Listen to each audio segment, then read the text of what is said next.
Hello दोस्तों, स्वागत है आपका आरसी एकेडमी कोचिंग संस्थान देहरादून में। तो आज लेकर आए हम हिंदी के विकास से संबंधित 100 प्रश्नों की श्रृंखला जो अपूर्ण है, जो सभी प्रतियोगी परीक्षाओं के लिए बहुत ही ज्यादा महत्वपूर्ण होने वाली है। यहाँ पे गढ़वाली और कुमाऊनी भाषा के साहित्य के भी कुछ क्वेश्चन डाले गए हैं और बाकी ज्यादातर क्वेश्चन आपके ऐसे होंगे जो हिंदी भाषा के विकास से संबंधित है और जहां से एग्जाम में हमेशा क्वेश्चन रहते हैं। तो चलिए शुरू करते हैं। सबसे पहला क्वेश्चन है यहाँ पे, ब्रज भाषा में लिखित सभासार नामक रचना के रचनाकार कौन से हैं?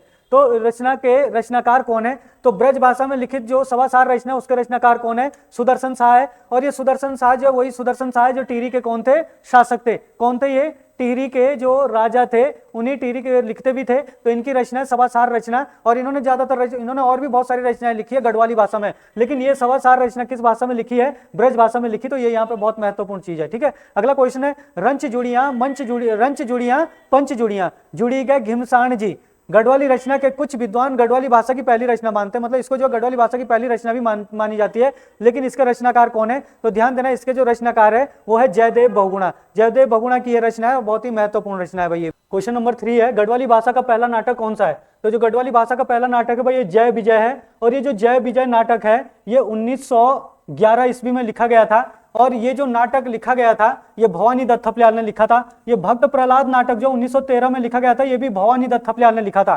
तो जय विजय जो गढ़वाली भाषा का पहला नाटक है और भक्त प्रहलाद गढ़वाली भाषा का दूसरा नाटक है। तो ये चीज ध्यान रखना। तो आंसर क्या हो जाएगा इसका? ए हो जाएगा, जय विजय। गढ़वाली भाषा के प्रसिद्ध नाटक जय विजय और भक्त प्रहलाद के रचनाकार कौन है? तो वही चीज मैं यहाँ पे बता रहा था, भवानी दत्त थपलियाल के ही ये दोनों नाटक है। पहला और दूसरा नाटक 1911 और 1913 में इनकी रचना की गई थी। ठीक है, अगला क्वेश्चन है, 1917 में भवानी दत्त थपलियाल ने सम्योर नाटक क्लब की स्थापना, देखो सम्योर नाटक क्लब की स्थापना कहाँ की थी? देखो 1917 में सम्योर नाटक क्लब की स्थापना हुई थी और ये उत्तराखंड का, ये क्या था आपका? उत्तराखंड का पहला नाटक क्लब था। उत्तराखंड का पहला नाटक क्लब था भाई, और इसकी स्थापना की गई थी भवानी दत्त थपलियाल द्वारा टिहरी गढ़वाल में की गई थी। तो डी इसका क्या हो जाएगा? आंसर हो जाएगा टिहरी गढ़वाल। ठीक है, चलो अगला क्वेश्चन देखते हैं। प्रत्येक वर्ष उत्तराखंड पर जो हिंदी साहित्य दिवस है ये कब मनाया जाता है? 19 सितंबर को प्रत्येक वर्ष हिंदी साहित्य दिवस मनाया जाता है। और किसकी याद में मनाया जाता है? तो आप लोग याद रखना, हरिदत्त भट्ट। हरिदत्त भट्ट के पीछे जो है शैलेश भी लगा होता है। तो हरिदत्त भट्ट शैलेश भी आप बोल सकते हो। तो हरिदत्त भट्ट शैलेश जो है इनकी पुण्य तिथि पर 19 सितंबर को प्रत्येक वर्ष क्या मनाया जाता है? हिंदी उत्तराखंड साहित्य दिवस मनाया जाता है। इनका उत्तराखंड के साहित्य में बहुत बड़ा योगदान है। कुमाऊनी गढ़वाली भाषा में भी इन्होंने बहुत सारी रचनाएं लिखी है। इसके अलावा हिंदी और अंग्रेजी में भी रचनाएं लिखी है। तो ये जो है आपके, इनकी डेथ जो 19 सितंबर को हुई थी उत्तराखंड के जौली ग्रांट में। तो उन्हीं की याद में जो है यहाँ पे 19 सितंबर को प्रत्येक वर्ष उत्तराखंड साहित्य दिवस मनाया जाता है। गढ़वाली रचनाएं हरिदूब और नौबत, ये हरिदूब और नौबत रचनाएं किसकी है? तो हरिदूब आप जानते हो कि हरिदूब मतलब जो छोटा छोटा घास होता है जो पूजा में भी काम लगती है, उसको दूब बोलते हैं उत्तराखंड में। तो उसी के ऊपर क्या कहते हैं रचना लिखी गई है हरिदूब, और नौबत भी क्या कहते हैं, ये दो रचनाएं हैं। इनके रचनाकार कौन है? तो इनके रचनाकार यही है भाई, हरिदत्त भट्ट शैलेश। हरिदत्त भट्ट शैलेश की क्या है? रचनाएं है। तो ए इसका क्या हो जाएगा? आंसर हो जाएगा।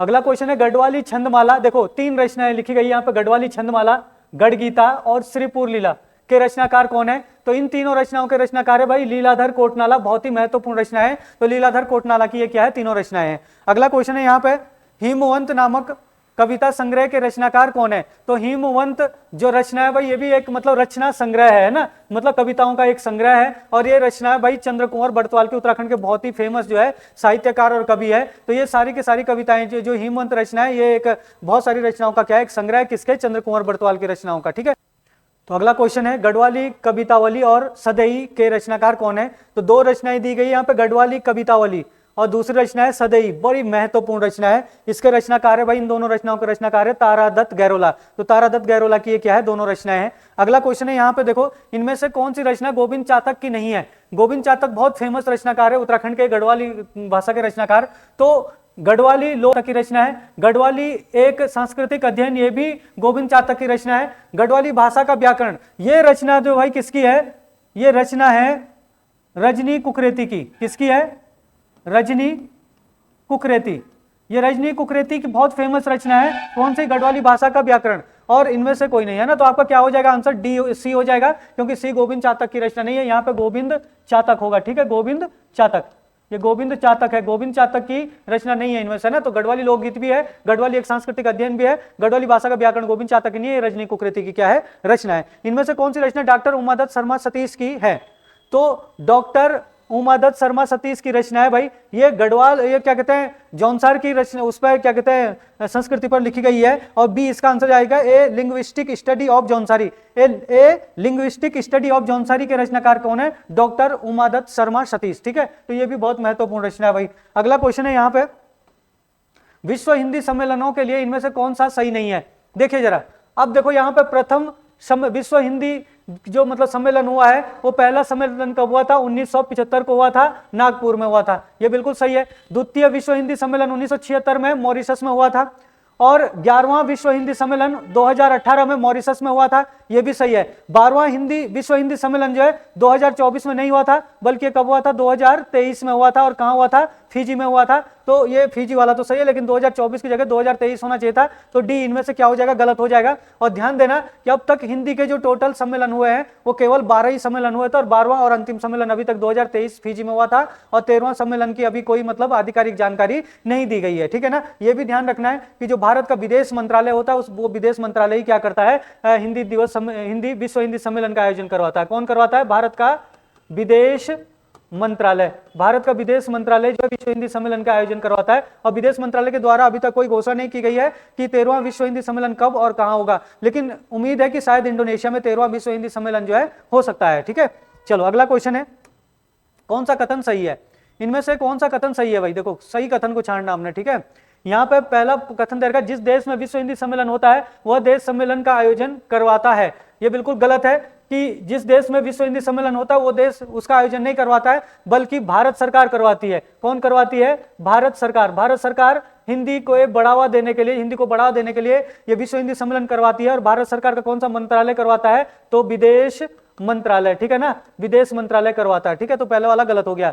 जनवरी 2026 तक कुल 12 विश्व हिंदी सम्मेलन हो चुके हैं, बिल्कुल सही। अभी जनवरी 2026 चल रहा है, और अभी जो है टोटल जो विश्व हिंदी सम्मेलन हुए हैं वो 12 विश्व हिंदी सम्मेलन हुए हैं, और ये 12वां जो विश्व हिंदी सम्मेलन हुआ है अभी हम बात कर रहे थे, ये 2023 में हुआ था। ठीक है ना, फिजी में। और ये वाला बिल्कुल एकदम सही कह रहा है, एस वाला सही है। टी वाला देखते हैं, प्रथम विश्व हिंदी सम्मेलन 10 से 12 जनवरी 1975 को हुआ था, जिस कारण है ना, नागपुर में हुआ था 10 से 12 जनवरी 1975 को, बिल्कुल सही है। जिस कारण प्रत्येक वर्ष 10 जनवरी को विश्व हिंदी दिवस मनाया जाता है, बिल्कुल सही है भाई। 14 सितंबर को तो राष्ट्रीय हिंदी दिवस मनाया जाता है, और 10 जनवरी को प्रत्येक वर्ष विश्व हिंदी दिवस मनाया जाता है। वो इसी की याद में मनाया जाता है कि पहला विश्व हिंदी सम्मेलन की स्टार्टिंग जो 10 जनवरी 1975 को हुई थी। ठीक है ना, तो आर गलत है, एस और टी सही है, तो एस और टी दोनों सही है, तो आपका सी आंसर हो जाएगा। अगला क्वेश्चन देखना, भारत की राजभाषा हिंदी, लिपि, देवनागरी और अंकों का अंतरराष्ट्रीय रूप प्रयोग किया जाएगा, यह चर्चा संविधान के किस अनुच्छेद में की गई है, तो अनुच्छेद 343 का जो फर्स्ट है, इसमें जो है भारत की राजभाषा क्या बताई गई है, हिंदी बताई गई है, और जो लिपि और देवनागरी बताई गई है, और अंकों का अंतरराष्ट्रीय रूप जो इसमें प्रयोग करने के लिए कहा गया है। राजभाषा से संबंधित प्रावधान भारतीय संविधान के किस भाग में, तो राजभाषा से संबंधित प्रावधान भारतीय संविधान के भाग 17 में है, और इस भाग 17 में अनुच्छेद कहां से कहां तक आएंगे, तो 343 से लेकर 351 तक। 343 से लेकर 351 तक जो आर्टिकल है, इसमें राजभाषा से संबंधित जो है प्रावधान लिखे गए हैं, और 43 के फर्स्ट में कहा गया कि राजभाषा कौन होगी, हिंदी होगी, लिपि देवनागरी होगी, है ना, और अंकों का अंतरराष्ट्रीय रूप प्रयोग किया जाएगा। तो ये आपका सी आंसर हो जाएगा 16 का। अगला क्वेश्चन देखो जरा, 17वां क्वेश्चन में क्या कह रहा है, 17वें क्वेश्चन में कह रहा है, राष्ट्रभाषा प्रचार समिति वर्धा। वर्धा कहां पड़ती है, महाराष्ट्र में पड़ता है भाई, वर्धा एक स्थान है, वहां पर राष्ट्रभाषा प्रचार समिति का गठन किया गया था महात्मा गांधी के द्वारा, है ना। और ये राष्ट्रभाषा प्रचार समिति है, इसके सुझाव के आधार पर प्रत्येक वर्ष 14 सितंबर को हिंदी दिवस मनाया जाता है, जिससे संबंधित सही विकल्प चुनिए। अब देखो सही विकल्प चुनने के लिए बोला, संवैधानिक सभा ने 14 सितंबर 1949 को राजभाषा के रूप में हिंदी को स्वीकार किया था। बिल्कुल सही है कि जो संवैधानिक सभा उसने 14 सितंबर 1949 को राजभाषा के रूप में हिंदी को स्वीकार किया था, संवैधानिक सभा ने, जो संविधान का निर्माण कर रही थी। हिंदी दिवस 1953 से मनाया जाता है। देखो राजभाषा प्रचार समिति ने, जब राजभाषा प्रचार समिति ने यह सुझाव दिया था कि भाई 14 सितंबर 1949 को, देखो 14 सितंबर 1949 को क्या किया गया था कि हिंदी को मतलब हिंदी को जो राजभाषा के रूप में मान्यता दी थी, तो राजभाषा प्रचार समिति वर्धा ने कहा कि 14 सितंबर को प्रत्येक वर्ष हिंदी दिवस मनाया जाना चाहिए। तो इसी कारण जो इनके सुझाव के आधार पर 14 सितंबर को प्रत्येक वर्ष क्या मनाया जाता है, 1953 से हिंदी दिवस मनाया जाता है। मतलब हिंदी दिवस मनाने की जो परंपरा शुरू हुई है या शुरुआत हुई है हिंदी दिवस की 1953 से हुई है। तो आपका क्या हो जाएगा आंसर, ए भी सही है, बी भी सही है, यानी कि ए और बी दोनों सही हो जाएंगे। चलो अगला क्वेश्चन देखते हैं।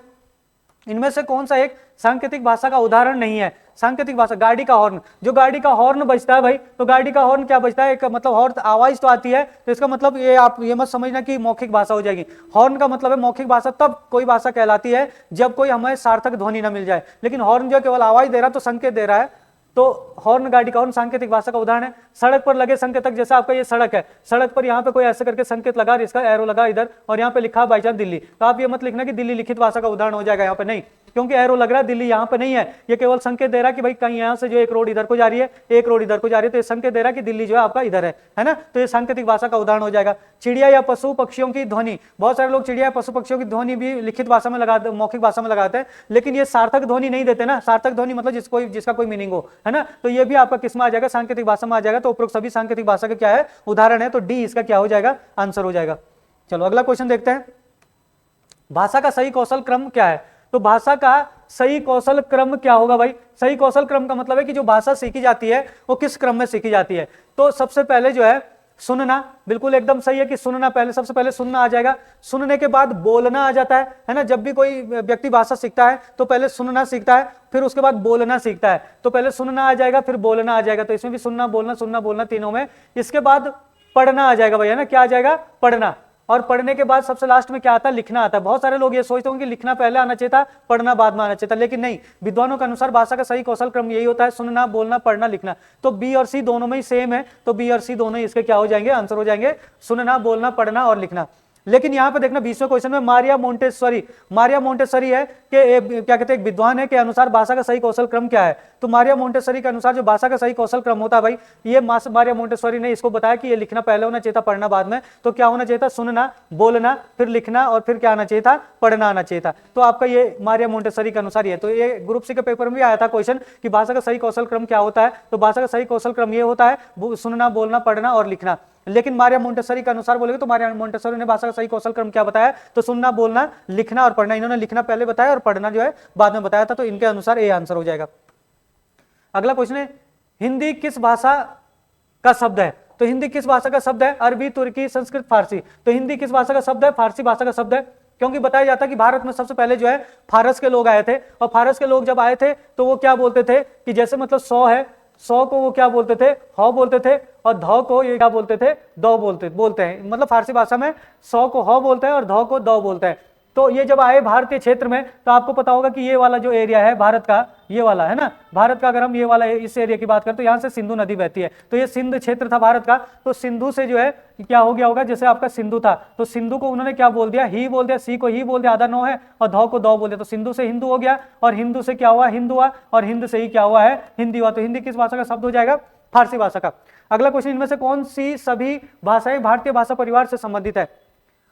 भारतीय भाषा परिवार से संबंधित सारी की सारी भाषाएं, देखो यहां पर देखना, हिंदी भारतीय भाषा परिवार से संबंधित है, संस्कृत भी भारतीय भाषा परिवार से संबंधित है, और उर्दू भी भारतीय भाषा परिवार से संबंधित है ना। यहां पे देखो बंगाली भी भारतीय भाषा परिवार से संबंधित, भारतीय आर्य भाषा होगा, भारतीय आर्य भाषा परिवार से संबंधित है ना। आर्य भाषा, भारत के 4 भाषा परिवार हैं, तो भारतीय आर्य भाषा परिवार से बंगाली भी, उड़िया भी, गुजराती भी और कश्मीरी भी भारतीय आर्य भाषा परिवार से संबंधित है। असमिया भी भारतीय आर्य भाषा परिवार से संबंधित है, मराठी भी, कोंकणी भी और पंजाबी भी भारतीय आर्य भाषा परिवार से संबंधित है। तो उपरोक्त सभी इसका आंसर हो जाएगा। थोड़ा आप लोग देखना, आप सोच रहे होंगे कि ये सारे के सारे भारतीय आर्य भाषा परिवार से संबंधित कैसे हो गए, क्योंकि भारतीय आर्य भाषा परिवार की अगर हम बात करें, भारत में 4 भाषा परिवार है। एक है आपका कौन सा? भारतीय आर्य भाषा परिवार, जिसको क्या बोलते हैं हम शॉर्ट में भारोपीय भाषा परिवार भी बोलते हैं, एक ये हो गया। दूसरा आपका क्या हो जाएगा? दूसरा हो जाएगा आपका ऑस्ट्रिक भाषा परिवार। क्या हो जाएगा? ऑस्ट्रिक भाषा परिवार। तीसरा आपका चीनी तिब्बती है ना, एक आपका चीनी तिब्बती भाषा परिवार, ये तो उत्तरी भारत में ही है लगभग। और ये वाला जो चौथा है भाषा परिवार, ये है द्रविड़ भाषा परिवार। द्रविड़ भाषा परिवार भारत का दूसरा सबसे बड़ा, भारत का सबसे बड़ा भाषा परिवार भारोपीय है। तो उत्तरी भारत में उत्तरी भारत में मैक्सिमम भाषा भारोपीय भाषा परिवार से आती है ना। लेकिन ऑस्ट्रिक भाषा परिवार में जो उत्तरी भारत में आपका जो एरिया है, जैसा आपका गुजरात है और आपका पश्चिमी बंगाल है, पश्चिमी बंगाल का अलावा उड़ीसा है, इन राज्यों में कुछ जगह जो है ऑस्ट्रिक भाषा परिवार के लोग जो है निवास करते हैं। फिर चीनी तिब्बती भाषा पूर्वोत्तर भारत में जो वर्मा और चीन के बॉर्डर से लगे हुए क्षेत्र है वहां पे बोली जाती है। और द्रविड़ भाषा परिवार के लोग जो है साउथ में निवास करते हैं, इसमें तमिल, तेलुगु, मलयालम और कन्नड़ भाषाएं आती है ना। तो ये क्या है, सारा का सारा इसका उपरोक्त सभी आंसर हो जाएगा। अगला क्वेश्चन है, भारत में भारोपीय भाषा परिवार के कितने प्रतिशत लोग निवास करते हैं? तो भारत में भारोपीय भाषा परिवार के लगभग जो है 73% लोग जो है क्या करते हैं, निवास करते हैं। यानी कि भारत में जो भाषा परिवार है, जो टोटल जो क्या कहते हैं भाषा परिवार है, उसमें से 73% लोग जो है भारत में निवास करते हैं। और इसी के अंतर्गत हिंदी भी आती है, 43% लोग तो हिंदी के ही है भारत में, है ना। तो आपका आंसर हो जाएगा 73%। ठीक है, चलो अगला क्वेश्चन है, कन्नड़, मलयालम, तमिल और तेलुगु भाषण, कन्नड़, मलयालम, तमिल और तेलुगु भाषा किस भाषा परिवार से संबंधित है? तो भाई कन्नड़, मलयालम, तेलुगु और तमिल जो है किस भाषा परिवार से संबंधित है? द्रविड़ भाषा परिवार से संबंधित है। द्रविड़ जो है भारत का दूसरा सबसे बड़ा भाषा परिवार है और सबसे पुराना, भारत का सबसे पुराना भाषा परिवार है। यह भी ध्यान रखना, भारत का सबसे पुराना भाषा परिवार कौन सा है? तो भारत का सबसे पुराना भाषा परिवार द्रविड़ है, जिसके अंतर्गत कन्नड़ आपकी कहाँ बोली जाती है? कन्नड़ बोली जाती है कर्नाटक में। कहाँ? कर्नाटक।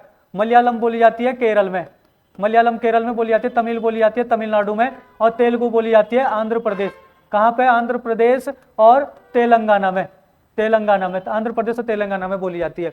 भारत में द्रविड़ भाषा परिवार के कितने प्रतिशत लोग निवास करते हैं? भारत में जो द्रविड़ भाषा परिवार है ये 25% लोग जो द्रविड़ भाषा परिवार के भारत में निवास करते हैं, कन्नड़, मलयालम, तमिल और तेलुगु। तो भारत के टोटल जो लोग हैं उनमें से 25% लोग जो है द्रविड़ भाषा परिवार से संबंधित है भाई। चलो अगला क्वेश्चन है, इनमें से मुंडा, संथाली, हो, खड़िया, भूमिज इत्यादि भाषा परिवार से संबंधित है। देखो ये सारे के सारे जो ऑस्ट्रिक भाषा परिवार से संबंधित है भाई, ठीक है ना। जो ये भाषाएं है ना, एक मुंडा भाषा, एक संथाली भाषा, एक हो है, एक खड़िया, एक भूमिज इत्यादि, किस भाषा परिवार से संबंधित है ये भाषाएं? तो मुंडावी, संथाली, खड़िया, हो, भूमि सारी की सारी ऑस्ट्रिक भाषा परिवार से संबंधित है। और ये भाषा जो कहाँ बोली जाती है, ये भाषा परिवार के लोग जो कहाँ निवास करते हैं? तो आपके उड़ीसा में निवास करते हैं, पश्चिमी बंगाल में निवास करते हैं, है ना, पश्चिमी बंगाल में निवास करते हैं। थोड़ा सा जो है ये बिहार में, बिहार और छत्तीसगढ़ और झारखंड इनमें थोड़े से जो है ये निवास करते हैं। लेकिन मेन देखा जाए तो पश्चिमी बंगाल, बिहार और झारखंड में ये भी निवास करते हैं, ज्यादातर तो यहाँ निवास करते हैं।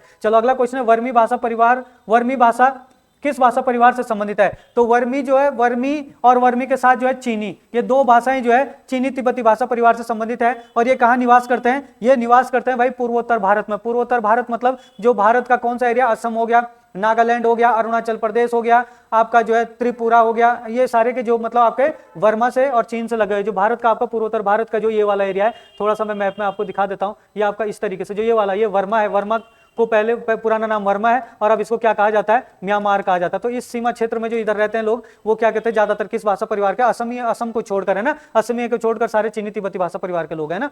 अगला क्वेश्चन, चीनी तिब्बती भाषा परिवार के कितने प्रतिशत लोग भारत में निवास करते हैं? भारत में जो सबसे कम लोग निवास करते हैं वो चीनी तिब्बती भाषा परिवार के ही है भाई। किस परिवार के हैं? चीनी तिब्बती भाषा परिवार के। और कितने करते हैं? 0.3% लोग जो है निवास करते हैं, है ना, भारत में। अगर मैं आपको बताऊं तो 73% लोग जो है किससे हैं? भारोपीय भाषा परिवार से संबंधित है। 25% जो है द्रविड़ भाषा परिवार से संबंधित है। 1.3% जो लोग हैं वो ऑस्ट्रिक भाषा परिवार से संबंधित है। किससे? ऑस्ट्रिक भाषा परिवार से संबंधित है। और जो 0.7% लोग हैं वो चीनी तिब्बती भाषा परिवार से संबंधित है भारत में ना। ये देखो यहाँ पे लिखा, ऑस्ट्रिक भाषा परिवार के कितने प्रतिशत लोग भारत में निवास करते हैं? तो ऑस्ट्रिक भाषा परिवार के 1.3% लोग जो है भारत में निवास करते हैं। चलो अगला क्वेश्चन है, ऑस्ट्रिक भाषा परिवार के लोग भारत के किस राज्य, मुख्य रूप से किस राज्य क्षेत्र में निवास करते हैं?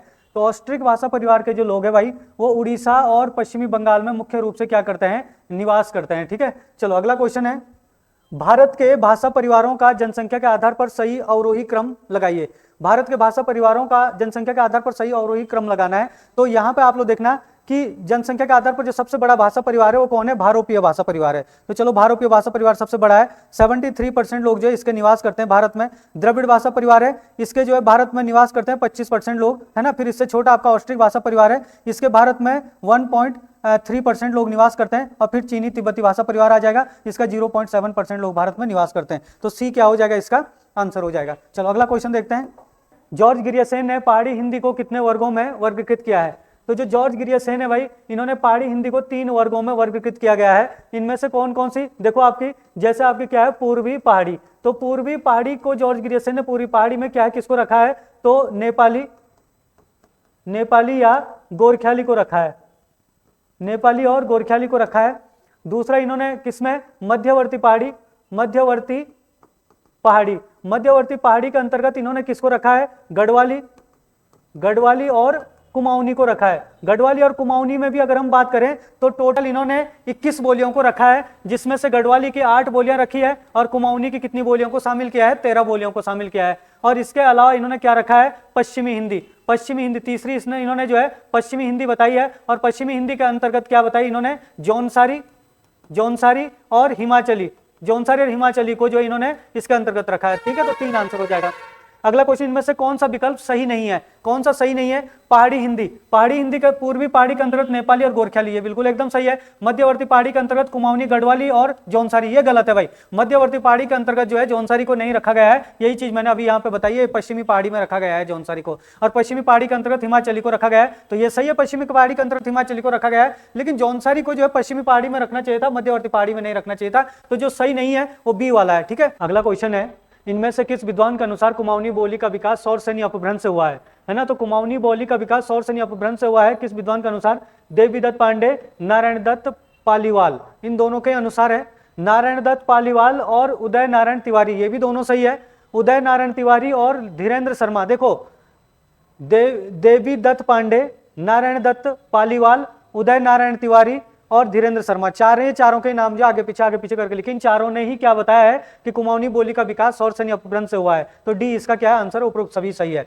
अगला क्वेश्चन है, कुमाऊनी बोली सौर सैनी अपभ्रंश के अधिक निकट है जो प्रभावित है। मतलब कुमाऊनी बोली सब सौर सैनी के निकट तो है, लेकिन प्रभावित किससे ज्यादा, खड़ी बोली से प्रभावित है या ब्रज भाषा से प्रभावित है, राजस्थानी भाषा से प्रभावित है, हरियाणी भाषा से, तो खड़ी बोली से प्रभावित है। जो कुमाऊनी बोली है वो खड़ी बोली से अधिक प्रभावित है। आपने देखा होगा कुमाऊं में आपका क्या कहते हैं, उधम सिंह नगर पड़ता है आपका, और गढ़वाल में हरिद्वार पड़ता है। तो ये प्लेन से लगे, उत्तर प्रदेश से लगे हुए क्षेत्र है, और उत्तर प्रदेश के इन्हीं क्षेत्रों से जो लगे हुए एरिया है वहीं पे खड़ी बोली का भी विकास हुआ है ना, तो खड़ी बोली इसका आंसर हो जाएगा। अगला क्वेश्चन है, उत्तराखंड के जौहर क्षेत्र में बोली जाने वाली जौहरी बोली किस कुमाऊनी के अंतर्गत आती है। तो ये जो जौहर क्षेत्र है भाई, ये जौहर क्षेत्र कहाँ पड़ता है, ये पड़ता है आपका पिथौरागढ़ में, है ना, पिथौरागढ़ में। और पिथौरागढ़ कहाँ पड़ता है, कुमाऊं के उत्तर में पड़ता है। तो कुमाऊं के उत्तर में पड़ता है, तो उत्तरी कुमाऊनी के अंतर्गत आएगी जौहरी बोली, जो जौहर क्षेत्र में बोली जाती है। तो ए इसका क्या हो जाएगा, आंसर हो जाएगा। अगला क्वेश्चन है, इनमें से कौन सी बोली दक्षिणी कुमाऊनी के अंतर्गत आती है। कौन सी बोली दक्षिणी कुमाऊनी के अंतर्गत आती है। तो दक्षिणी कुमाऊनी के अंतर्गत कौन सी बोली आती है, इसमें से रच भैंसी आएगी। दक्षिणी कुमाऊनी में कौन सा जिला पड़ता है कुमाऊं का, तो एक उधम सिंह नगर पड़ता है, एक आपका नैनीताल पड़ता है। तो उधम सिंह नगर तो प्लेन्स वाला एरिया आ गया, लेकिन नैनीताल में बोली जाती है। नैनीताल की 2 पट्टियां हैं, एक है आपकी एक रौ पट्टी है, और एक क्या है आपकी चौबेंसी पट्टी है। तो रौ और चौबेंसी पट्टियों में जो है ये बोली जाती है। ये कहां पड़ती है, नैनीताल में पड़ती है। तो नैनीताल में बोली जाती है कौन सी बोली, रचबैंसी बोली, जो दक्षिणी कुमाऊनी के अंतर्गत आती है। इनमें से कौन सी बोली पूर्वी कुमाऊनी के अंतर्गत नहीं आती है। देखो भाई, अगर हम कुमाऊनी में देखें ना, तो उत्तरी कुमाऊनी के अंतर्गत एक बोली आती है, दक्षिणी कुमाऊनी के अंतर्गत भी एक बोली आती है, पूर्वी कुमाऊनी के अंतर्गत जो बोलियां आती है, पूर्वी कुमाऊनी के अंतर्गत 4 बोलियां आती है, और पश्चिमी कुमाऊनी के अंतर्गत आती है 6 बोलियां। तो टोटल जो है 12 बोलियां जो है कुमाऊनी के अंतर्गत जो आती है, जो ज्यादा मान्यता प्राप्त है। बाकी जॉर्ज गिरियसन के अनुसार तो कुमाऊनी के अंतर्गत 13 बोलियों को लिया गया है। ठीक है, तो यहाँ पे देखना आप लोग, लेकिन अधिकतर विद्वान क्या मानते हैं, 12 मानते हैं। तो उन 12 बोलियों की बात करें तो इनमें से कौन सी बोली पूर्वी कुमाऊनी के अंतर्गत नहीं आती है। देखो, सिराली भी पूर्वी कुमाऊनी के अंतर्गत आती है, सिरा क्षेत्र में बोली जाती है। सौरियाली क्षेत्र में, सौर क्षेत्र में सौरियाली बोली जाती है, तो ये भी पूर्वी कुमाऊनी के अंतर्गत आती है। लेकिन चौगरखिया जो बोली है, ये किसके अंतर्गत आएगी, आपकी पश्चिमी कुमाऊनी के अंतर्गत आएगी। कहां आएगी, पश्चिमी कुमाऊनी के अंतर्गत आएगी। तो यही पूर्वी कुमाऊनी के अंतर्गत नहीं आएगी। इनमें से कौन सी बोली पश्चिमी कुमाऊनी के अंतर्गत नहीं आती है। पश्चिमी कुमाऊनी के अंतर्गत इनमें से कौन सी बोली नहीं आती, तो देखो कुमैया जो है पूर्वी कुमाऊनी के अंतर्गत आती है ना। जो पूरब में आपका चंपावत वाला जो एरिया है, चंपावत वाले एरिया में जो कुमैया बोली जाती है। और खस पराजिया पश्चिमी कुमाऊनी के अंतर्गत आती है, पछाई भी पश्चिमी कुमाऊनी के अंतर्गत आती है, फलदा कोटी भी पश्चिमी कुमाऊनी के अंतर्गत ही आती है। अगला क्वेश्चन है, एमपी जोशी ने कुमाऊनी बोली का पहला तिथियुक्त नमूना दिगांश अभिलेख को माना है। यह अभिलेख किस जिले में स्थित है, तो दिगांश अभिलेख भाई पिथौरागढ़ जिले में स्थित है, और इसी को जो है एमपी जोशी ने क्या माना है, कुमाऊनी का पहला तिथियुक्त नमूना माना है। ठीक है ना, तो कुमाऊनी का पहला तिथियुक्त नमूना कौन सा माना गया है, तो कौन सा माना गया है आपका, तो आपका दिगांश अभिलेख को माना गया है। ठीक है, पिथौरागढ़ में स्थित है। कलयुग रचना जिसका जॉर्ज ग्रियर्सन ने अंग्रेजी अनुवाद एन ओल्ड कुमाऊनी सटायर के नाम से किया है, इसके रचनाकार कौन है, तो भाई इसके रचनाकार है कृष्णा पांडे, बल्कि इसका पूरा नाम है कृष्णा पांडे को कलयुग, है ना, कृष्णा पांडे को कलयुग। तो कृष्णा पांडे की जो कलयुग रचना है, इसकी जो कृष्णा पांडे की जो रचना है, इसका अंग्रेजी विद्वानों ने बहुत क्या कहते हैं अंग्रेजी भाषा में वो ट्रांसलेट किया है। लेकिन जॉर्ज ग्रियर्सन ने जो कलयुग रचना है इनकी, कृष्णा पांडे को कलयुग, इसका जो अंग्रेजी अनुवाद किया है वो एन ओल्ड कुमाऊनी सटायर के नाम से किया है।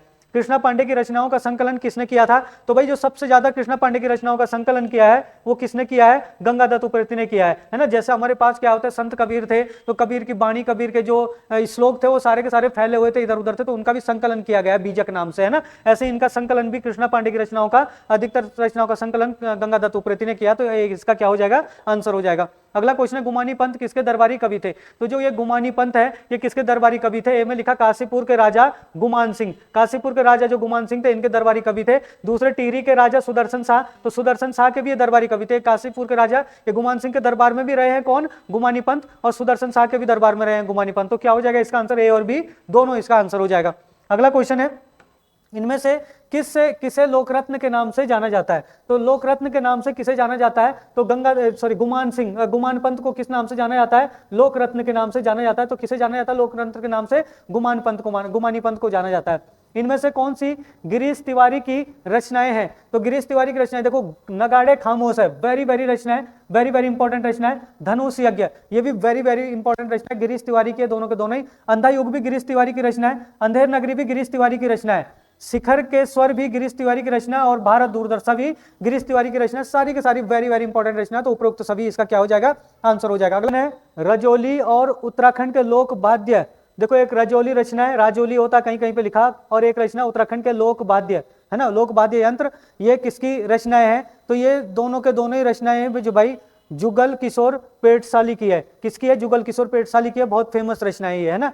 तो अगला क्वेश्चन है, कुमाऊं के संस्कार गीत और जय बाला गोरिया के रचनाकार कौन है? तो कुमाऊं के संस्कार गीत और जय बाला गोरिया ये रचना भी किसकी है? जुगल किशोर पेटसाली की है भाई, ठीक है। अगला क्वेश्चन है, उकार उलार रचना के रचनाकार कौन है? तो उकार उलार रचना के रचनाकार है भाई रमेश चंद्र शाह। तो रमेश चंद्र शाह की ये क्या है? आपकी रचना है, बहुत महत्वपूर्ण रचना है। आखर के रचनाकार कौन है? ये आखर बहुत फेमस रचना है, ये भी कुमाऊनी भाषा की रचना है, और इसके रचनाकार है शेर सिंह मेहता। शेर सिंह मेहता की ये बहुत फेमस रचना है भाई, ठीक है।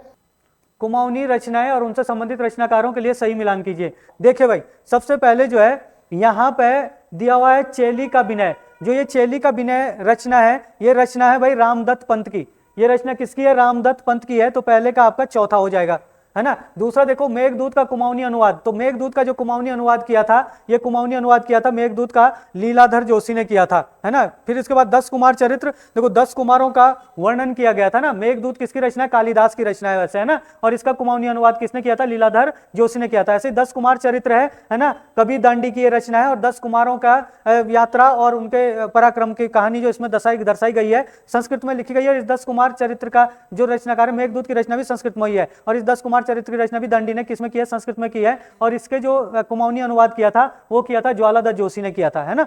और इसके बाद आपका दुर्गा पाठ का कुमाऊनी अनुवाद, दुर्गा पाठ मतलब जो दुर्गा भवानी से संबंधित है, इसका जो कुमाऊनी अनुवाद किया था वो किया था चिंतामणि जोशी ने किया था। तो डी इसका क्या हो जाएगा? आंसर हो जाएगा। पहले का चौथा, चौथे का तीसरा, तीसरे का दूसरा, और चौथे का पहला, ठीक है। अगला क्वेश्चन, इनमें से कौन सा एकाक्षरी भाषा परिवार है? एकाक्षरी भाषा परिवार जो है किसे कहा जाता है? जो आपका चीनी तिब्बती भाषा परिवार है भाई, है ना। जो भारत का सबसे छोटा भाषा परिवार है, पूर्वोत्तर भारत में जो बोली जाती है, तो चीनी तिब्बती भाषा परिवार, जिसके भारत में कितने 0.7% लोग निवास करते हैं, पूर्वोत्तर भारत में निवास करते हैं। जैसे अरुणाचल प्रदेश हुआ, नागालैंड हुआ, मणिपुर हुआ, है ना, यहाँ पे निवास करते हैं। तो ये चीनी तिब्बती भाषा परिवार है, इसके अंतर्गत वर्मी और चीनी भाषा आती है। तो इसी को एकाक्षरी भाषा परिवार कहा जाता है, ठीक है। अगला क्वेश्चन है, इनमें से किस भाषा का विकास अपभ्रंश के दर्दी रूप से हुआ है? अपभ्रंश के दर्दी रूप से जो है किसका विकास हुआ है? तो कश्मीरी, बंगाली, मराठी, असमिया। तो अपभ्रंश के दर्दी रूप से जो है कश्मीरी भाषा का क्या हुआ है? विकास हुआ है, बहुत महत्वपूर्ण है ये भी। चलो अगला क्वेश्चन देखते हैं, इनमें से कौन सा कथन सही है?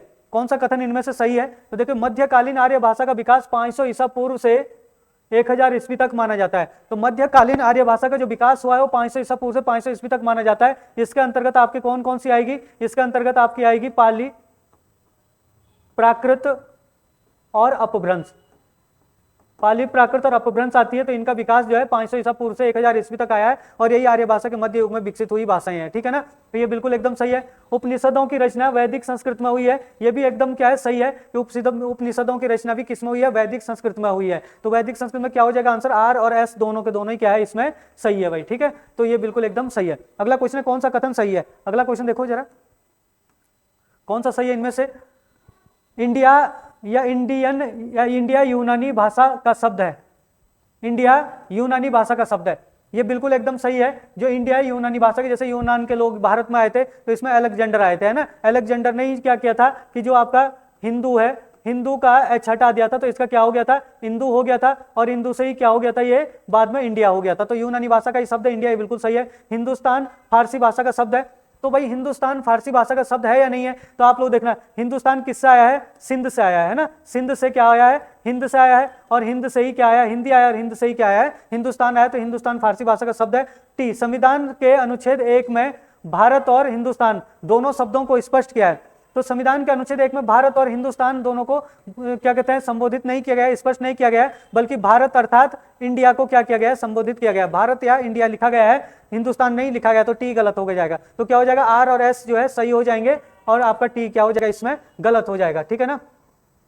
अगला क्वेश्चन देखते हैं, इनमें से किस हिंदी का विकास सौर सैन्य अपभ्रंश से हुआ है। अपभ्रंश से किस हिंदी का विकास हुआ है, हरियाणवी का विकास सौर सैन्य अपभ्रंश हुआ है। देखो सौर सैन्य अपभ्रंश से उनका विकास हुआ होगा जो पश्चिमी हिंदी के अंतर्गत आएगी, और या फिर किसके अंतर्गत आएगी, राजस्थानी हिंदी के अंतर्गत आएगी। हिंदी की 5 उपभाषाएं हैं, है ना, हिंदी की 5 उपभाषाएं हैं। एक आएगी एक है आपकी राजस्थानी, है ना, एक आएगी आपकी पश्चिमी हिंदी, एक आएगी आपकी पूर्वी हिंदी, एक आएगी आपकी बिहारी हिंदी, और एक आएगी आपकी पहाड़ी हिंदी। पहाड़ी हिंदी का विकास जो है खस अपभ्रंश से हुआ है। बिहारी हिंदी का विकास हुआ है मागधी अपभ्रंश से।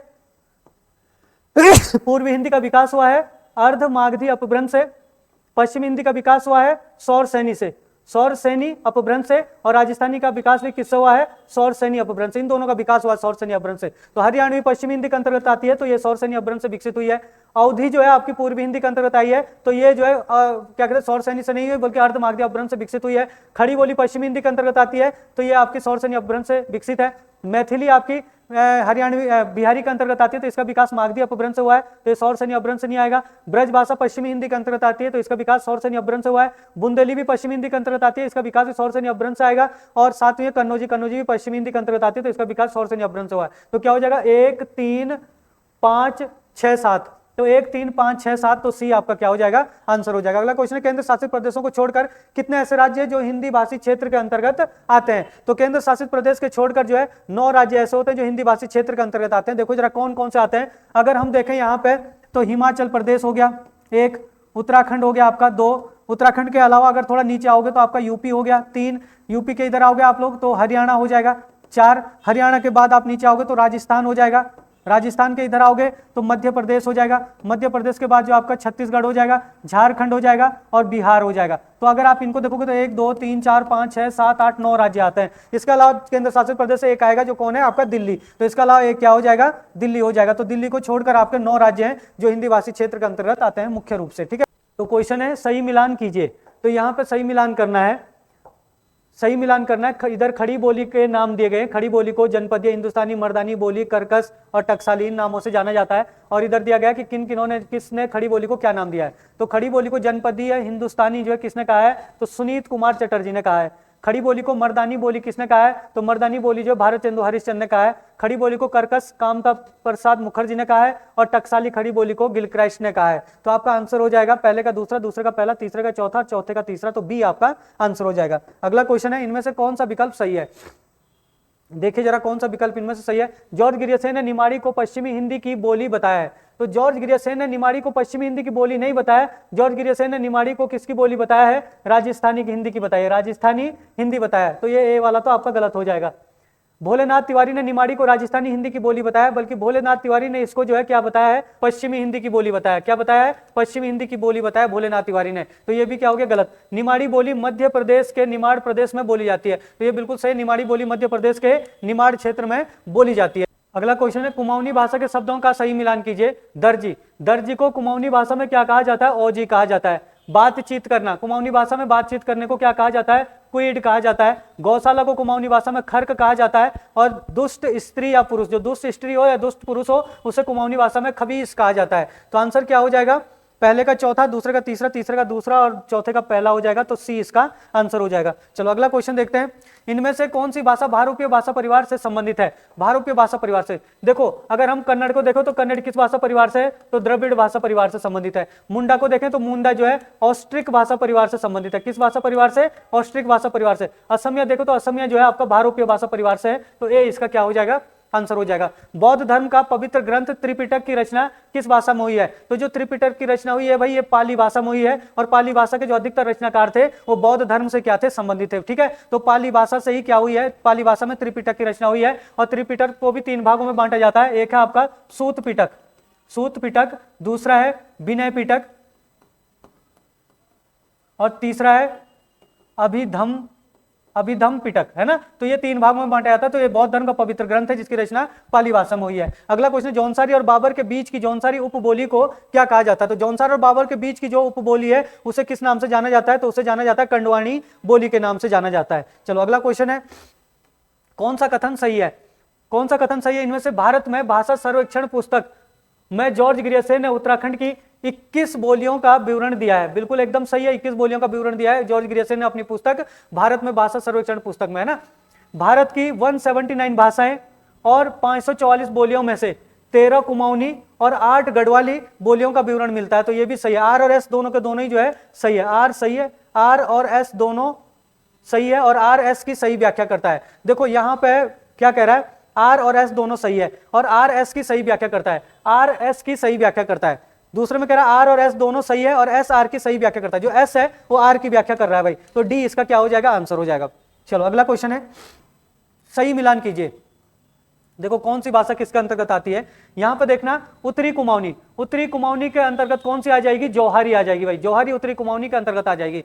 दक्षिणी कुमाऊनी के अंतर्गत कौन सी आएगी? तो दक्षिणी कुमाऊनी के अंतर्गत आएगी रचभैंसी बोली, रचभैंसी दक्षिणी कुमाऊनी के अंतर्गत आएगी।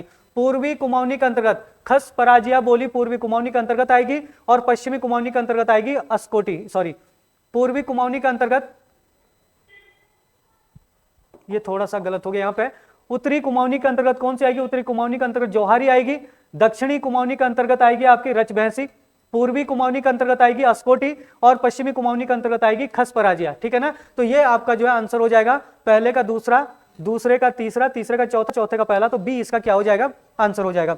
अगला क्वेश्चन है, भारत में ऑस्ट्रिक भाषा परिवार का क्षेत्र कहाँ है? तो भारत में जो ऑस्ट्रिक भाषा परिवार है, ऑस्ट्रिक भाषा परिवार का जो क्षेत्र आएगा आपके पास, अगर हम यहाँ देखें असम, मेघालय, नागालैंड में ऑस्ट्रिक भाषा परिवार का क्षेत्र नहीं आएगा। असम में तो आपका आएगा कौन सा? असम में जो बोली जाएगी वो भारतीय भाषा परिवार का है। मेघालय और नागालैंड में आपका चीनी तिब्बती भाषा परिवार हो जाएगा। केरल, कर्नाटक, तमिल, तेलंगाना और आंध्र प्रदेश में जो है ये वाला जो क्षेत्र हो जाएगा ये द्रविड़ भाषा परिवार के लोगों का क्षेत्र है। और पूर्वोत्तर भारत में कौन सी बोली जाएगी? पूर्वोत्तर भारत में चीनी तिब्बती भाषा परिवार के लोगों का निवास हो जाएगा। और झारखंड, छत्तीसगढ़ और पश्चिमी बंगाल में हो जाएगा ऑस्ट्रिक भाषा परिवार के लोगों का क्षेत्र, है ना। तो ये ए हो जाएगा आंसर। ऑप्शन है यहाँ पे, कुमाऊनी के कौन से रचनाकार राम महिमा और गंगा शतक के रचनाकार है? बहुत महत्वपूर्ण रचना है। राम महिमा और गंगा शतक के जो रचनाकार है वो गुमानी पंत है भाई, वेरी वेरी इंपॉर्टेंट है, जिन्हें लोक रत्न के नाम से भी जाना जाता है। उत्तराखंड में खड़ी बोली के प्रारंभिक रचनाकार किसे माना जाता है? तो उत्तराखंड में खड़ी बोली के प्रारंभिक रचनाकार गुमानी पंत को ही माना जाता है। तो उत्तराखंड में खड़ी बोली के प्रारंभिक रचनाकार हो गए गुमानी पंत, सी आंसर हो जाएगा इसका। अगला क्वेश्चन है, रचनाएं और उनसे संबंधित रचनाकारों के लिए सही मिलान कीजिए। तो यहाँ पे देखो, गढ़वाली एक सांस्कृतिक अध्ययन, ये गोविंद चातक की रचना है, ये बिल्कुल एकदम पहले का पहला। गढ़वाली भाषा का व्याकरण, ये रजनी कुकरेती की रचना है। गढ़वाली भाषा की शब्द संपदा, ये रमाकांत बैजवाल की रचना है। और ये लिंग्विस्टिक स्टडी ऑफ जौनसारी, ये किसकी रचना है? डॉक्टर उमादत्त शर्मा सतीश की रचना है। तो ये हुआ पहले का पहला, दूसरे का दूसरा, तीसरे का तीसरा और चौथे का चौथा हो जाएगा। इनमें से कौन सा विकल्प गढ़वाली बोलियों के लिए सही नहीं है? देखो, सलानी बोली पौड़ी और टिहरी जिलों में बोली जाती है। ये बिल्कुल एकदम सही है कि सलानी बोली पौड़ी और टिहरी जिलों में बोली जाती है। जो सही नहीं है वो ढूंढना हमने, तो ये तो आपका सही हो गया। अगला क्वेश्चन है, बदानी बोली चमोली और उत्तरकाशी जिलों में बोली जाती है। तो एक तो चमोली में बोली जाती है बदानी बोली, और दूसरी उत्तरकाशी जिले जो है मोरी ब्लॉक और भटवाड़ी ब्लॉक में भी बोली जाती है। तो ये भी आपका सही है। राठी बोली पौड़ी गढ़वाल के राठ क्षेत्र में बोली जाती है, तो ये भी सही है। तो उपरोक्त सभी सही है भाई, गलत इनमें से कोई भी नहीं है। उपरोक्त सारे के सारे क्या हो जाएंगे? इसमें सही हो जाएंगे। तो डी इसका आंसर हो गया। अगला क्वेश्चन है, कौन सा कथन सही है? इनमें से कौन सा कथन सही है? एकाक्षरी भाषा परिवार के लगभग 0.7% लोग भारत में निवास करते हैं। तो ये बिल्कुल एकदम सही है, क्योंकि एकाक्षरी भाषा परिवार हमने किसको बताया था अभी थोड़ी देर पहले, तो एकाक्षरी भाषा परिवार है चीनी तिब्बती भाषा परिवार, ये भारत का सबसे छोटा भाषा परिवार है। दूसरा, एकाक्षरी भाषा परिवार के लोग भारत में मुख्यतः उड़ीसा, पश्चिमी बंगाल और झारखंड में निवास करते हैं। तो एकाक्षरी भाषा परिवार के लोग जो है उड़ीसा, पश्चिमी बंगाल और झारखंड में निवास नहीं करते, बल्कि पूर्वोत्तर भारत में निवास करते हैं, जैसे आपका अरुणाचल प्रदेश हो गया, आपका नागालैंड हो गया, मणिपुर हो गया ना। तो ये एस वाला गलत हो गया, तो आर और एस दोनों गलत है, आर गलत है और एस सही है। आर सही, आर और एस दोनों सही है, और लास्ट वाला है आर और एस दोनों गलत है। बल्कि इसमें क्या हो जाएगा आपका, आर सही और एस गलत, तो ए आपका क्या है, सही है। आर तो है सही और एस क्या हो जाएगा, इसमें गलत हो जाएगा, ठीक है, तो ए आंसर हो जाएगा। चलो अगला क्वेश्चन है, इनमें से कौन सी भाषा भारतीय आर्य भाषा परिवार के मध्य युग में विकसित हुई है? तो आर्य भाषा के मध्य युग में विकसित हुई, अभी हम थोड़ी देर पहले बात कर रहे थे, 500 ईसा पूर्व से लेकर 500 ईसा पूर्व से लेकर और 1000 ईस्वी तक जो है भारतीय भाषा परिवार का मध्य युग माना जाता है, जिसमें आपका सबसे पहले क्या आता है, पाली आता है। तो पाली का जो विकास हुआ है, पाली, और फिर पाली के बाद क्या आता है, प्राकृत आता है, और प्राकृत के बाद क्या आता है, अपभ्रंश आता है। तो इनके मध्य युग में जो है प्राकृत भाषा का विकास हुआ, तो प्राकृत इसका क्या हो जाएगा, आंसर हो जाएगा। अगला, इनमें से किसका विकास सौर सैन्य अपभ्रंश से नहीं हुआ है? तो सौर सैन्य अपभ्रंश से किसका विकास नहीं हुआ? तो राजस्थानी हिंदी का विकास सौर सैन्य अपभ्रंश से हुआ है, पश्चिमी हिंदी का विकास भी सौर सैन्य अपभ्रंश से हुआ है, पूर्वी हिंदी का विकास सौर सैन्य अपभ्रंश से नहीं हुआ है। पूर्वी हिंदी का विकास किससे हुआ है? तो आपको ध्यान देना है, अर्ध मागधी अपभ्रंश, अर्ध मागधी अपभ्रंश से इसका विकास हुआ, तो सी इसका आंसर हो जाएगा। अगला क्वेश्चन है, किस लिपि में बोस्टोफेडन शैली का प्रयोग किया गया है? तो किस लिपि में बोस्टोफेडन शैली का प्रयोग किया गया है? तो सिंधु घाटी की लिपि में बोस्टोफेडन शैली का प्रयोग किया गया है। बोस्टोफेडन शैली क्या होती है? जिसमें जो है जैसे पहले दाएं से बाएं तरफ को लिखा जाएगा, फिर बाएं से दाएं तरफ को लिखा जाएगा, फिर दाएं से बाएं तरफ को, मतलब विपरीत क्रम में क्या होती है, पंक्तियां लिखी होती है। तो है ना, मतलब जैसा आपने इधर से लिखा यहाँ पे खत्म हो गई, तो फिर दूसरी लाइन यहीं से शुरू हो जाएगी, फिर यहाँ खत्म हुई तीसरी लाइन यहाँ से शुरू हो जाएगी। तो विपरीत क्रम में जहां पंक्तियां लिखी जाती है उसको बोस्टोफेडन शैली कहते हैं। बोस्टोफेडन शैली का प्रयोग जो सिंधु घाटी की लिपि में देखने को मिला है, ठीक है ना।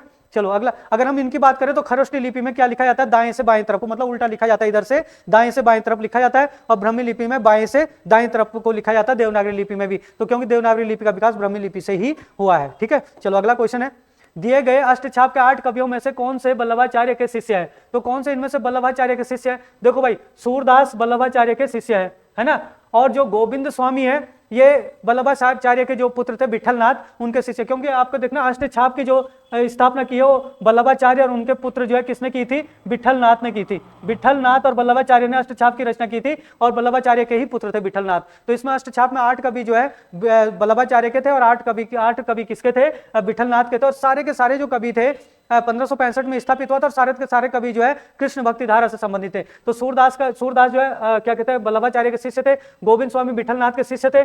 कृष्णदास सूरदास के शिष्य वल्लभाचार्य के शिष्य थे। छीत स्वामी जो है विठलनाथ के शिष्य थे। कुंभन दास जो है ये थे आपके वल्लभाचार्य के शिष्य, और नंददास जो है विठलनाथ के शिष्य थे, और परमानंद दास जो है किसके शिष्य थे, सूरदास के शिष्य थे, और जबकि चतुर्भुज दास जो है विठलनाथ के शिष्य थे। तो क्या हो जाएगा, 1, 3, 5 और 7, 1, 3, 5 और 7, यानी कि सी इसका आंसर हो जाएगा। इनमें से कौन सी रचना तुलसीदास की नहीं है? कौन सी रचना इनमें से तुलसीदास की नहीं है? तो रामचरितमानस जो है तुलसीदास की रचना है, श्री कृष्ण गीतावली भी तुलसीदास की रचना है, पार्वती मंगल भी तुलसीदास की रचना है, तो सभी तुलसीदास की रचना है। तो डी इसका क्या हो जाएगा, आंसर हो जाएगा। देवनागरी लिपि का सर्वप्रथम प्रयोग किस राज्य में माना जाता है? तो देवनागरी लिपि का प्रयोग सर्वप्रथम किस राज्य में माना जाता है? तो याद रखना, ध्यान देना कि गुजरात में जो है देवनागरी लिपि का सर्वप्रथम प्रयोग माना जाता है, जबकि गुजराती जो है देवनागरी लिपि का क्या है, विकसित रूप है, यहाँ पे देवनागरी लिपि का प्रयोग नहीं होता है। गुजरात के जो क्या थे आपके यहाँ पे देवनागरी लिपि थे, तो यहाँ पे जो है क्या थे, नागर ब्राह्मण जो थे, नागर ब्राह्मणों ने क्या किया था, देवनागरी लिपि का सर्वप्रथम प्रयोग किया था, इसीलिए इसमें साथ जो है नागरी लगा हुआ है, ठीक है ना। तो गुजरात में देवनागरी लिपि का प्रथम प्रयोग माना जाता है।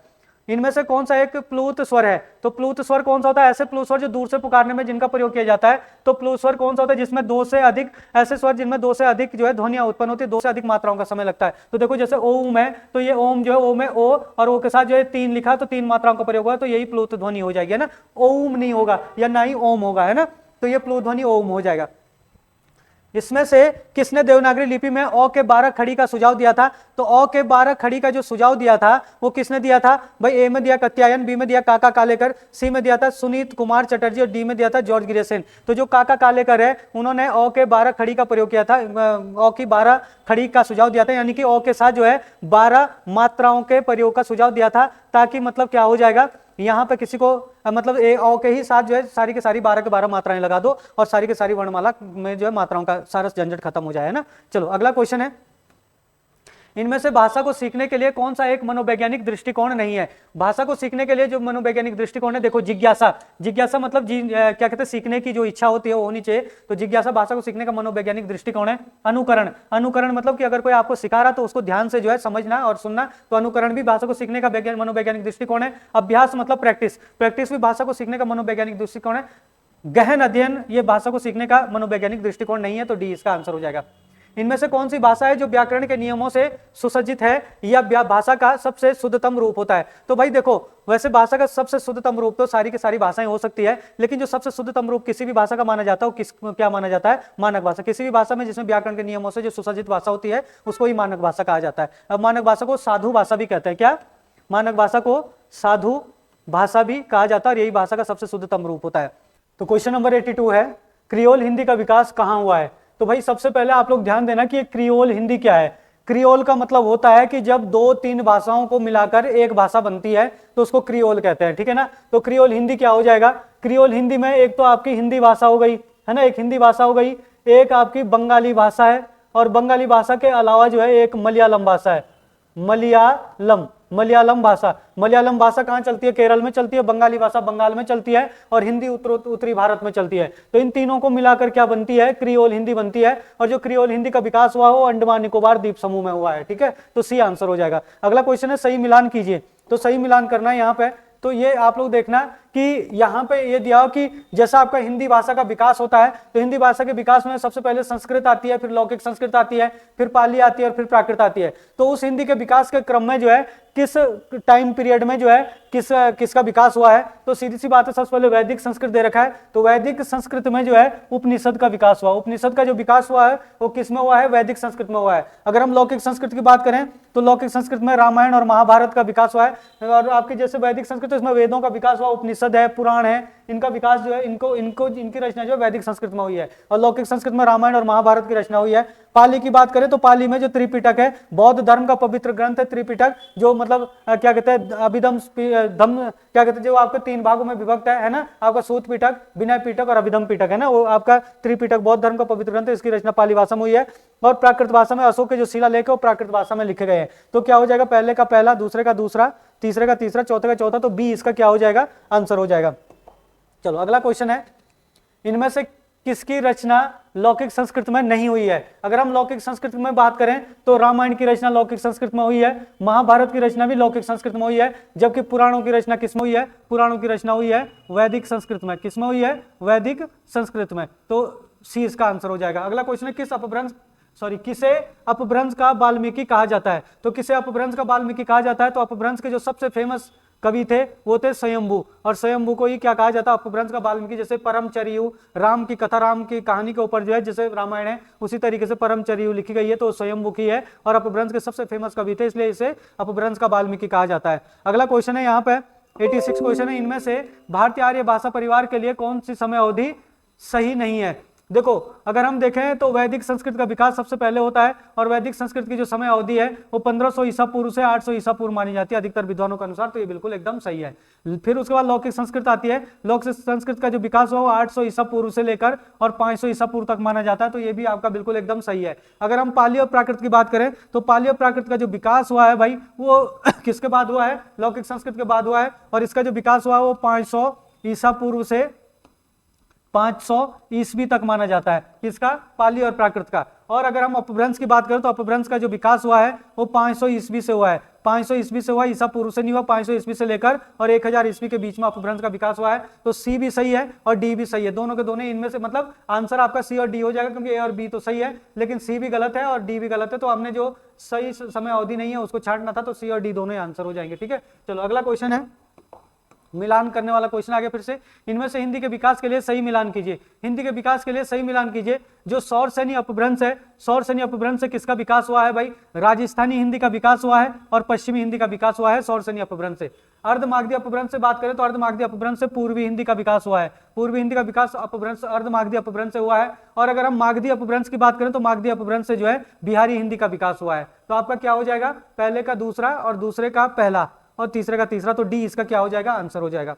चलो अगला क्वेश्चन है, पश्चिमी हिंदी का विकास हुआ है, इनमें से पश्चिमी हिंदी का विकास किससे हुआ है? तो बिल्कुल वही चीज आपका यहाँ पे प्रश्न अभी मैं बात कर रहा था, पश्चिमी हिंदी का विकास और राजस्थानी का विकास किससे हुआ है? तो सौर सैन्य अपभ्रंश से हुआ है, तो सौर सैन्य अपभ्रंश इसका क्या हो जाएगा, आंसर हो जाएगा, है ना। मागधी अपभ्रंश से बिहारी हिंदी का और मागधी अपभ्रंश से पूर्वी हिंदी का, और पश्चिमी हिंदी का और राजस्थानी का विकास सौर सैन्य अपभ्रंश से हुआ है। अगला क्वेश्चन है 89 क्वेश्चन है, भारत में कितने प्रतिशत लोग हिंदी भाषी क्षेत्र के अंतर्गत आते हैं? देखो अगर भारोपीय भाषा परिवार की बात करेंगे तो भारोपीय भाषा परिवार के अंतर्गत 73% लोग आते हैं, लेकिन भारोपीय परिवार में जो है आपकी हिंदी भी आती है, उर्दू भी आती है, बंगाली भी आती है, उड़िया भी आती है, असमिया भी आती है, बंगाली और पंजाबी भी आती है, गुजराती भी आती है, मराठी आती है, कोंकणी आती है, और इसके अलावा जो है कश्मीरी भी आती है। लेकिन ये पूछ रहा है यहाँ पे कि भारत में कितने प्रतिशत हिंदी भाषी क्षेत्र के अंतर्गत आते हैं? तो हिंदी भाषी क्षेत्र के अंतर्गत जो है 43% लोग आते हैं, तो सी इसका आंसर हो जाएगा। अगर भारोपीय भाषा परिवार बोलता है तो 73, और भारत में हिंदी भाषी क्षेत्र के अंतर्गत 43% लोग आते हैं, ठीक है। इनमें से भारत के कौन से राज्य हिंदी भाषी क्षेत्र के अंतर्गत आते हैं? हिंदी भाषी क्षेत्र के अंतर्गत कौन कौन से आते हैं? देखो हिंदी भाषी क्षेत्र के अंतर्गत देखो राज्यों की मैं अगर बात कहूं तो कौन कौन से राज्य आते हैं भाई?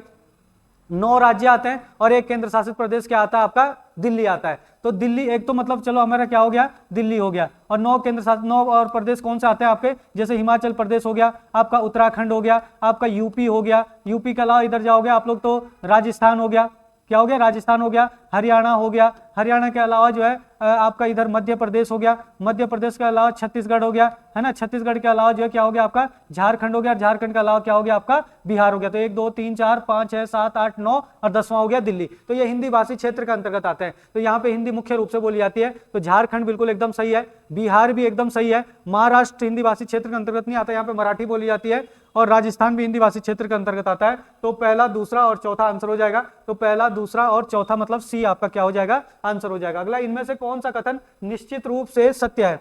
कौन सा कथन निश्चित रूप से सत्य है? जरा देखते हैं जरा क्या कह रहा है इसमें।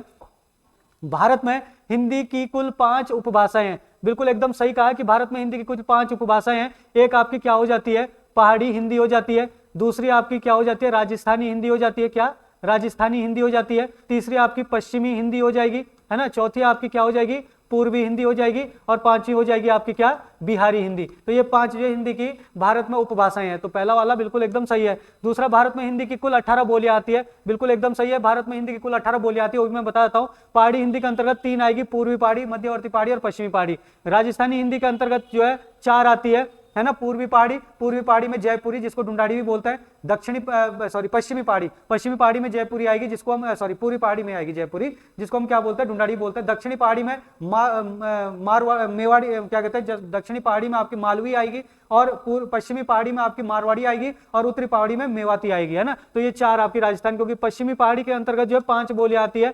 तो 5 बोलियां पश्चिमी हिंदी के अंतर्गत 5 बोलियां आती है। एक आएगी आपकी हरियाणवी, एक आएगी खड़ी बोली, ब्रजभाषा, कन्नौजी और बुंदेलखंडी, है ना। और पूर्वी पहाड़ी के अंतर्गत 3 आती है, अवधी, बघेली और छत्तीसगढ़ी, और बिहारी पहाड़ी के अंतर्गत भी 3 आती है, मैथिली, मगही और भोजपुरी। तो ये देखो 3 और 3 6 और 5 11, 11 और 4 15, 15 और 3 18 बोलियां आ गई। तो ये वाला भी बिल्कुल सही है। हिंदी की मात्र 2 बोलियां ऐसी है जिन्हें भारतीय संविधान की 8वीं अनुसूची में शामिल किया गया है। तो हिंदी की मात्र 2 बोलियां जिसको भारतीय संविधान की 8वीं अनुसूची में शामिल किया गया है। 18 में से 2 बोलियां है, बिल्कुल सही है। एक तो आपकी कौन सी है, नेपाली है ना, नेपाली मतलब जो पूर्वी पहाड़ी के अंतर्गत आती है ना, एक ये हो गई। और एक नेपाली के अलावा जो है आपकी कौन सी आती है, नेपाली के अलावा आती है आपकी एक आ जाएगी आपकी नेपाली के अलावा आपकी जो है जो बिहारी हिंदी के अंतर्गत आएगी मैथिली, है ना। तो मैथिली और नेपाली 2 ऐसे जो हिंदी की बोलियों में किसमें शामिल की गई है, 8वीं अनुसूची में शामिल की गई है। तो ये भी आपका सही है। तो तीनों के तीनों सही है। तो पहला उपरोक्त सभी क्या हो जाएंगे, ये सही हो जाएंगे। तो डी इसका आंसर हो गया।